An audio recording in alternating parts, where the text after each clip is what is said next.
New York के Manhattan में एक जोरदार धमाके के बाद 2 इमारतें गिर पड़ी। इस हादसे में 2 लोगों के मारे जाने की खबर है, जबकि करीब 20 लोग जख्मी हुए हैं। धमाके की असल वजह अब तक साफ नहीं हो पाई, लेकिन आशंका जताई जा रही है कि यह धमाका गैस पाइपलाइन के फटने से हुआ।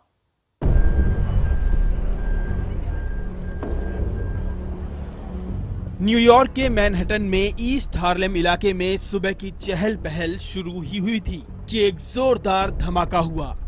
लोग कुछ समझ पाते इससे पहले ही आसपास की 2 इमारतों का मलबा गिरने लगा। Well, I got up, went to the kitchen, and all of a sudden I heard a big explosion, and I thought that it was thunder at first, and then I stopped for a minute. I didn't hear anything else. I looked out the window, and all of a sudden I just saw smoke everywhere because I live on the 11th floor. लोग आतंकी हमले की दहशत से सहम गए।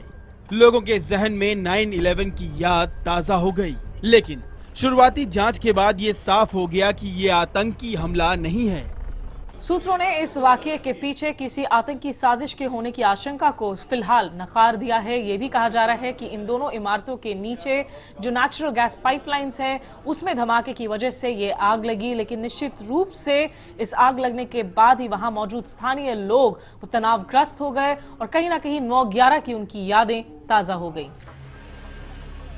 हादसे के तुरंत बाद पहुंची फायर ब्रिगेड की टीम ने आग पर काबू पा लिया। Call originally came in at 9:31, and we had our first unit on the scene at 9:33. They were faced with a very heavy fire condition. 2 buildings collapsed, debris covering the sidewalk, and a couple of vehicles in the street. हादसे का शिकार हुई इमारत में रहने वाले लोगों का कहना है कि धमाके से पहले उन्हें गैस की बदबू महसूस हुई थी और उन्होंने इसकी शिकायत भी दर्ज कराई थी। फायर डिपार्टमेंट का कहना है कि गैस रिसाव की जानकारी मिलते ही उनकी टीम निकल चुकी थी, लेकिन उनके पहुंचने के पहले ही धमाका हो गया और 2 इमारतें ढह गईं।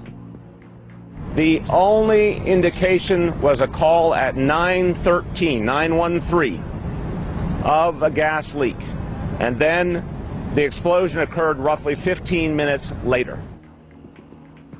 चश्मदीदों का कहना है कि धमाका बहुत जोरदार था, जिसने पूरे इलाके को हिलाकर रख दिया।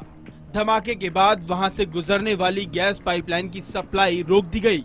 हादसे में घायल हुए लोगों को अस्पताल में भर्ती कराया गया है, जिनमें से एक बच्चे की हालत नाजुक बताई जा रही है। स्मिता शर्मा के साथ ब्यूरो रिपोर्ट IBN 7।